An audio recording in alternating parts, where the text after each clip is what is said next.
Hello, thank you for clicking on this video and sharing this moment with me. This is something that I spent over 15 years working on. This is my Warhammer Fantasy Army that I started around 2005 when I was 15 or so. And I bought just about everything you've seen here with lunch money that my mom would give me. And I would just eat a really big breakfast before I went to school. And I just kept saving up for years and just gradually getting piece by piece until I got everything really you see in front of you. I did get a couple of things later on, but most of it I got when I was when I was pretty young there going to school. And with this video, what I like to do is just go over everything that I've been through with this army, just how I grew as a painter, the battles we fought, and just what life was like for a 15-year-old playing Warhammer Fantasy back in 2005 or so. It was a lot of fun. The world was simpler back then. I had some good friends who I really enjoyed playing the game with, and I, I sucked at painting. Yeah, we'll just start there. There are some people who just naturally could pick up a brush, paint in straight lines, and even enjoy it, and I was none of that. I hated painting, I sucked at it, and I really just wanted to play the game. But I felt for some reason that it just didn't feel alright just to put the little gray or the little black prime models into the field. So I just the internet wasn't what it was back then, and you learned by doing back then. So I just bought some paint and got to work. And the very first unit I painted were those archers way in the back there to the left of the dragon.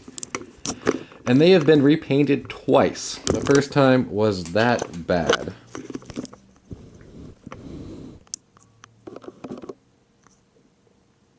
There, you can see them back there. And I think I've used them for all of 2 games in my life. Pretty early on, I started playing mostly Warhammer 6th edition back there. I realized that Games Workshop was not good at balancing out their units in terms of points. And those archers, I think, were 11 or 12 points a model, and they didn't kill all that much. They were probably worth something around half that many points, and they're a pretty awful unit. So that's why you see most of my army here is actually cavalry and chariots, with the front, being some infantry that I got later when that bullshit 7th edition codex came around. But for most of my time using this army, I took advantage of Silver Helms there being core. We were the only faction in the game, besides Bretonnians, who actually got heavy cavalry as a core slot. And I would just back it up with these tyrannic chariots there and a unit of dragon princes. You see how they're all gaudy and gold? That, when I was 15 or 16, I thought they were the coolest thing. I just wanted gold, silver, and white knights, so I painted gold, silver, and white knights. Then, when the 7th edition came out and they fucking busted high elves and gave silver or dragon princes there the second attack, I then had to get another unit, and this one I painted to a much higher standard with a more traditional color scheme there. I would say my typical army for most of the time playing this game was I would have Teclist onto the bottom right there, and I'd have him be my archmage. And then I'd run all 3 units of Silver Helms you see there, and I would actually put him in a rank there, so that way you get the rank bonus, and you could afford to take some casualties as you close the gap. Then I'd run all 3 chariots, and in 2,250 point games, when I go to tournaments, I actually would bring the dragons in sometimes and just downgrade good old Teclis there and just use them as a regular mage model. And that was fine back then. You actually weren't allowed to bring legendary heroes into tournaments or even serious games, or even most casual games they wouldn't let you bring them. Just because the stuff that they had was just so busted. They were made to really match the world lore and be these truly legendary characters. It was nothing like Warhammer 40k. They didn't even try to balance Warhammer Fantasy Legendary, so you just use them as whatever lord you think them fit, and that was okay. But I never lost a battle actually when I had my Emmerich with me, and I would just use him as a what was it, a noble on a dragon with a star lance. He was one hell of a model, and most people didn't expect him too. Back in Warhammer Fantasy back then, it really was mostly infantry and cavalry, and big monsters were considered a liability. So, because they could just be taken out with one or two cannon shots if you're fighting against the wrong army. And it just really spoke to me, though. I played a lot of chess when I was a kid, and it played a lot like a queen with the extreme mobility and just the ability just to do tons of damage where you needed to with being a flyer. And not many things flew, and you could just move 20 inches in any direction and reposition yourself facing any which way. It was an absolutely nuts model. And I liked it. It worked out really well for me every time I brought it. I don't think I've ever seen another high elf player ever bring a dragon back then. I would also like to bring in two repeater bolt throwers too, and then I'd also bring in two great eagles often. The best unit actually in the high elf roster are those great eagles in the back there. They were only 50 points. You could fly them and maneuver them wherever you needed them to be. And the trick was you would always put them in front of your units and then angle their base in such a way that if anyone were to try to charge that unit, how it would work is they then need to align to the unit's base that they charged. And so you could angle them in such a way that after they killed your eagle, or if you just ran away with your eagle, just fell back with it, they'd be in such a spot where you could just flank charge them with the infantry that was right, right behind the eagle. So it was next level bullshit. I made it to the final round in the tournament, and I still remember the guy. He played these wood elves, and he was a lawyer, and he had his army commission painted in this autumn thing, and it was beautiful. And I managed to get to the final round and play against this guy, and yeah, he told me that, so I didn't figure that one out on myself. He's like, "What are you doing, running all this cavalry?" You know? And I almost beat him too. It was a very close game. I made some mistakes. I think it was totally winnable. I underestimated the stand and shoot of the Wood Elves. So that really sums up how I do things back in 6th edition for most of my time playing. Now we'll get into 7th. 7th was insane for High Elves.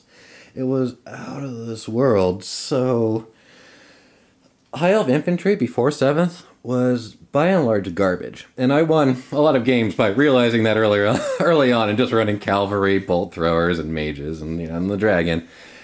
But once 7th rolled around, they made High Elf infantry the best infantry in the game. So, and then they also made Dragon Princes, which were just a little bit better Silver Helms.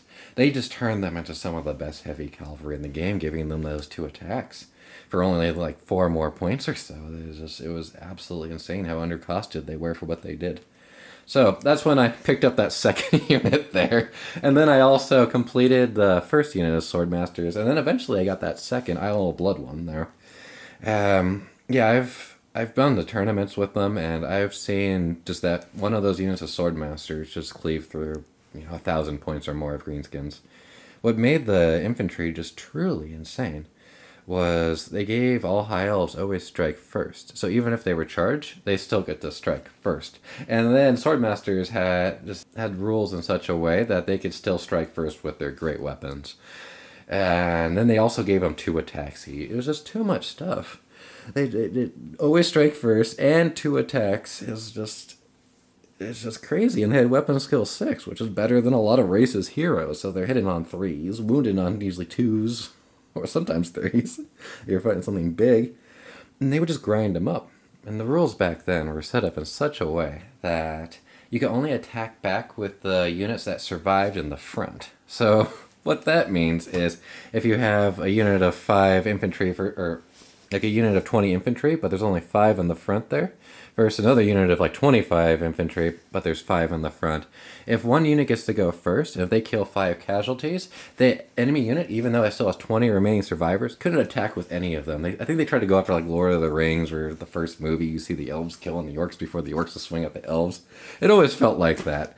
So just, that's, the Swordmasters would always kill everything without losing any casualties, with the 2 attacks hitting on 3s, usually wounding and killing on 2s. It was so stupid. And because their stats were just that nuts, they could be attacked in the side and flanked. But the Swordmasters in the side would still do the same thing. It was a unit that you really had to deal with either magic or shooting. But when it came to magic, I would always just run lots of Dispel Scrolls. And I'd have a couple wizards just for some Dispel dice. And I would usually dominate the magic phase pretty hard. So they would just have to go to shooting. And shooting metas were not popular.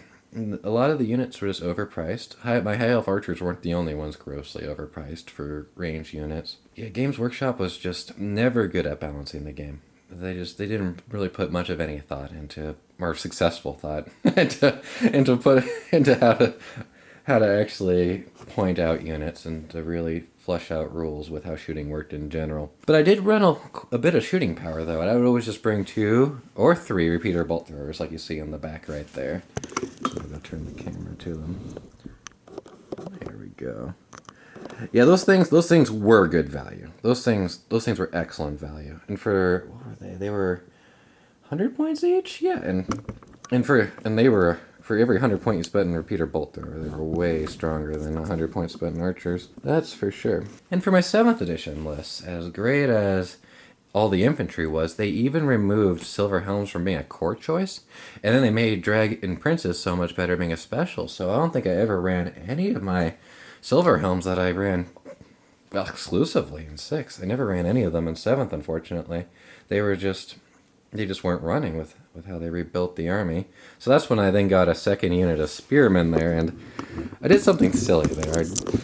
I thought it would be really cool if I had them all modeled up like they're bracing for a charge with like a spear wall there. You see all the multiple layers of spears coming out of them, and I have them numbered on the bottom of the bases so that way they can align right, because I just have them individually posed like that. And yeah, it doesn't work at all for when you do games because the spears stick out so much that you can't actually get the enemy unit into base to base, and that was an oversight. You still just manage and you just kind of imagine where the enemy should be, but it causes a lot of rule problems, but yeah, fuck it, looks cool. So this Lord on the Griffin was someone who I picked up at around the same time as I got those Isle of Blood Swordmasters off to the right there. And it took me a couple years to actually get around to painting him, but I was very pleased with how he turned out.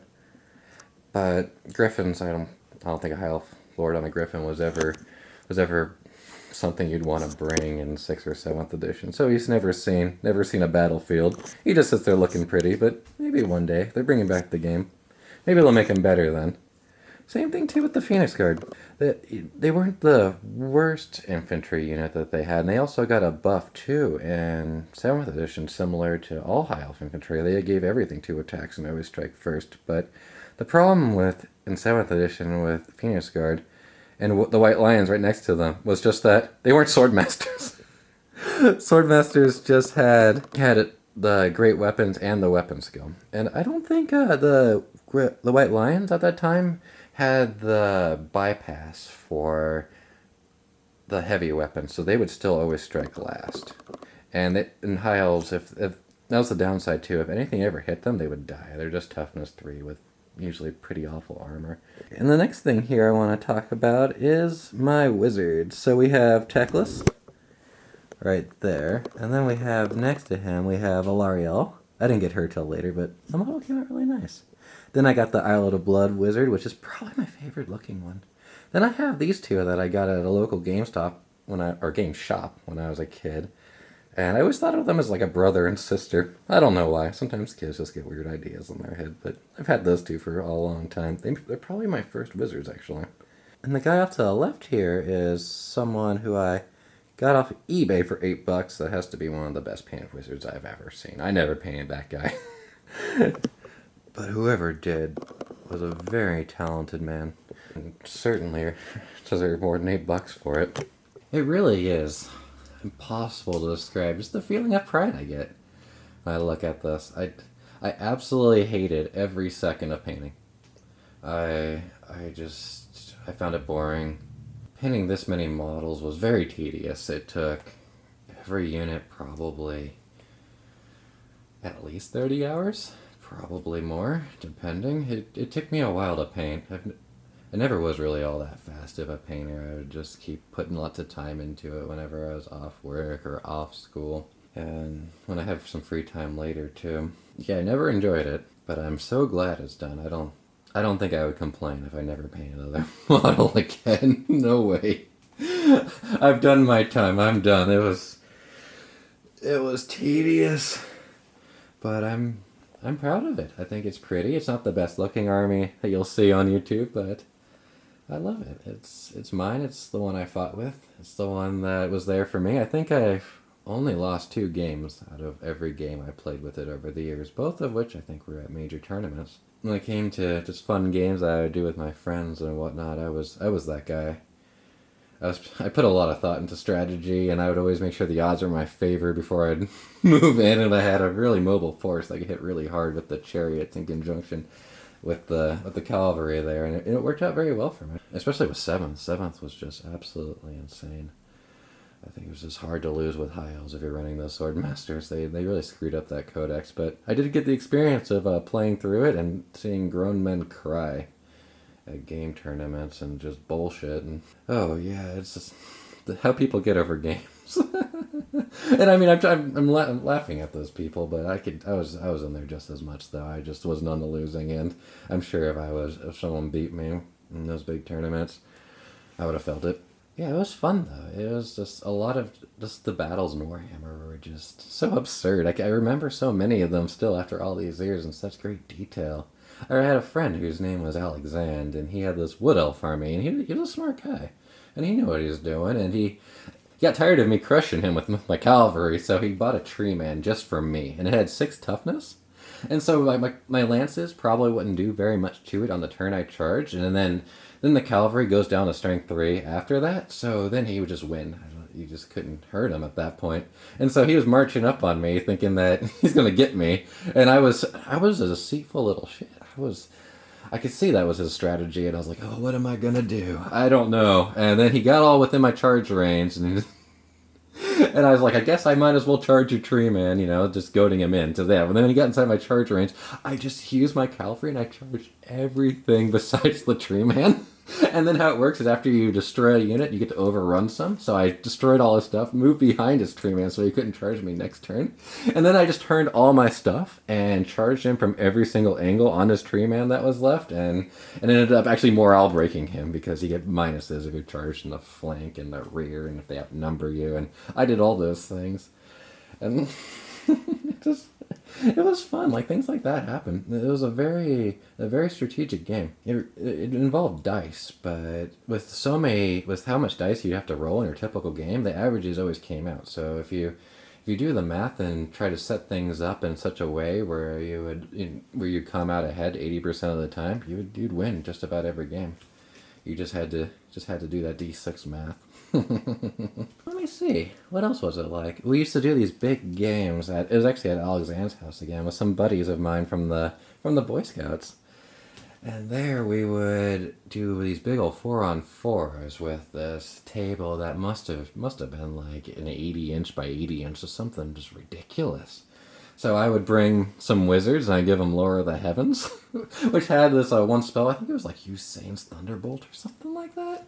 And it had no range on it, so it would take them so long to get to me. Then I'll also bring some bolt throwers, and it was so crazy. It was a lot of fun. Yeah, I would definitely take out 1 or 2 of the whole players just with my magic and my bolt throwers. And then Alexander liked teaming with me too, and we kind of had this little thing where we would kind of be like the same people on the same side all the time, and our side always won.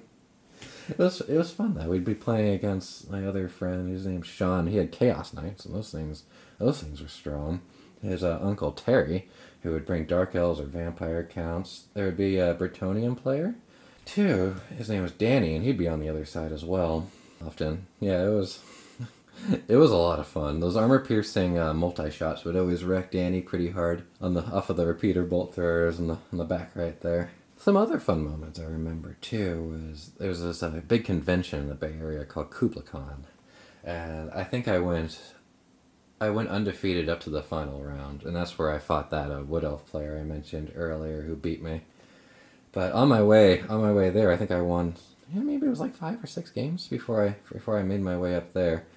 And I played this Empire player, and he had these great cannons, and I had my dragon with me, and he kept missing my dragon. And he had a steam tank too, that's right. Yeah, those things were terrifying. I didn't have none of everything you're looking at, nothing I have is effective except for the dragon at taking out the steam tank. But he positioned it in such a way that he'd definitely be able to hit me with his cannons if I actually tried to melee apart a steam tank. He was a pretty smart guy. So I shot my bolt throwers at it, and I just got lucky. And I managed to do some damage to it. And then he was greedy and decided to, like, generate more steam points than he should have out of a steam tank. And he rolled his dice and ended up blowing up his own tank. And I just had my dragon just flying around behind all of his enemy units, just breathing fire. It was a really fun one. Another fun one I remember from back then was when I was playing against a guy who had this Chaos Army. He had a Bloodthirster, and that thing was just this big, tall, greater demon model, and there's nothing really elves can do to beat it. Not in a fair fight anyway. But if you do break its morale, instead of running away, it'll just implode and just go back to the war. So I realized right away that's my only way of doing anything about this, because its stats are just way better than anything I had to deal with. But it was so expensive too, that's where most of his army points went. And so what I ended up doing was I have one of those great eagles in the back, and it was frenzied, so that means it had to charge anything that was within range at the start of its charge phase. And so I put the eagle right up there, or right up in the edge of his charge range, and that's forced him to fly on over. And then he just murdered the shit out of the bird. And then I think he overran a little bit, but it wouldn't have mattered if he overran or not. And I ended up just hitting him on all sides with spearmen. And we didn't do any damage to this guy. But since we had him outnumbered and outflanked, we managed to actually break his morale, and he just poofed away. It's just crazy shit like that would happen. He also cheated on dice, too. I was just too nice. And that's not the first time. It seems like everyone who cheats on dice in my life was a Chaos player. And what he would do is he would have these lucky little lobsters, he called them, and he would just kind of hold them in his little hand and try to flip it in such a way that it was obviously practiced. And he would just, because Chaos always had a 5+ invulnerable save no matter what. So he just was trying to always get a 5+ with how he's always flipping it, and he'd always be like, lucky lobsters, and just flip it in that really controlled way that was in no way random. And he would just make so many of his invuln saves doing that. And I knew what he was doing. I was just too young and too polite to say anything. Something similar happened actually when I was playing Warhammer 40k too against this big old marine who got tired of getting his ass kicked too. But yeah, that's a separate story. Though the person who I probably played the most games against was my poor old brother, and he would play lizard men, and he would just keep marching into my cavalry, and I would just choose and charge all his good stuff with my cavalry, and a lot of games went that way, and that would frustrate him, and I would gloat, and it was just all that sibling shit. All that typical sibling stuff that you would go through. Well, I think that's everything I want to say, and if you did enjoy this video, please leave a like, comment, and subscribe. If you feel bad about your models just not coming out the way you would like, it just takes practice, and nowadays you have the internet, and you could actually see people show you all the proper techniques. I didn't even know about thinning my paints when I started or any of that. I had to figure all that out the hard way, and and if you make mistakes, you could always just remove the paint with purple power. It's not all that big of a deal. Have fun. You could do it, and it doesn't matter too if your army isn't the best looking, in my opinion, as long as you like it. As long as you paint the army that you think that you enjoy looking at, that you enjoy bringing to the field, that's what matters. That's what's gonna stick with you, in my opinion. Well, have a wonderful day. Take care.